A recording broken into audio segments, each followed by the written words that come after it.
বিএনপির ভারপ্রাপ্ত চেয়ারম্যান তারেক রহমান দ্রুতই দেশে ফিরতে পারেন। দলটির শীর্ষ নেতাদের এমন আভাসে দেশের রাজনৈতিক অঙ্গনে নতুন আলোচনার সৃষ্টি হয়েছে।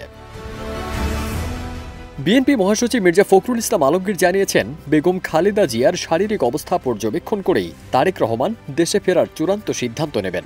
পরিস্থিতি অপরিবর্তিত থাকলে তিনি দ্রুতই দেশে ফিরতে পারেন বলেও জানান তিনি। এর আগে ১ ডিসেম্বর রাতে গুলশানে বিএনপি চেয়ারপারসনের রাজনৈতিক কার্যালয়ে অনুষ্ঠিত স্থায়ী কমিটির বৈঠকে লন্ডন থেকে ভার্চুয়ালি সভাপতিত্ব করেন তারেক রহমান। বৈঠক শেষে স্থায়ী কমিটির সদস্য সালাউদ্দিন আহমেদ বলেন, রাজনৈতিক পরিস্থিতি, নির্বাচন এবং প্রচারের কৌশল নিয়ে নানা বিষয়ে আলোচনা হয়েছে। তারেক রহমান দেশে ফেরার বিষয়ে জানতে চাইলে তিনি বলেন, তারেক রহমান শিগগিরই দেশে চলে আসবেন। তারেক রহমান দেশে কবে আসবেন এমন প্রশ্ন দীর্ঘদিনের হলেও এবার তিনি মায়ের অসুস্থতা এবং আসন্ন নির্বাচনী ব্যস্ততা সবকিছু মিলিয়ে দ্রুতই দেশে ফেরার প্রস্তুতি নিচ্ছেন। পাশাপাশি তার নিরাপত্তার বিষয়টিও বিশেষভাবে গুরুত্ব পাচ্ছে।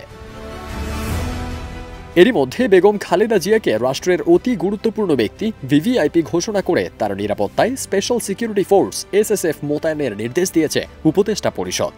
রাজনৈতিক বিশ্লেষকদের মতে এই সিদ্ধান্ত তারেক রহমানের প্রত্যাবর্তনকে ঘিরে নিরাপত্তা প্রটোকল আরও জোরদার হওয়ার ইঙ্গিত দিচ্ছে।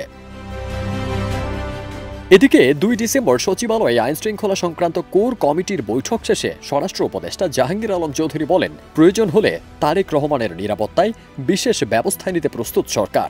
তিনি এও জানান, বাংলাদেশে যে কোনো নাগরিকের নিরাপত্তা নিশ্চিত করাই সরকারের দায়িত্ব। বাংলাদেশে কারো কোনো নিরাপত্তার কোনো সংকট নেই। আমরা সবার জন্যই প্রস্তুত, স্বরাষ্ট্র মন্ত্রণালয় সবার জন্য প্রস্তুত আছে এবং স্পেশালি যাদের জন্য দরকার তাদের জন্য স্পেশাল যেটা দেওয়ার দরকার এটার জন্য আমরা প্রস্তুত আছি। সব মিলিয়ে তারেক রহমানের সম্ভাব্য প্রত্যাবর্তন, সরকারের নিরাপত্তার আশ্বাস এবং বিএনপির অভ্যন্তরীণ প্রস্তুতি রাজনৈতিক অঙ্গনে নতুন মাত্রা যোগ করেছে। ফারদিন সানি, দেশ রূপান্তর।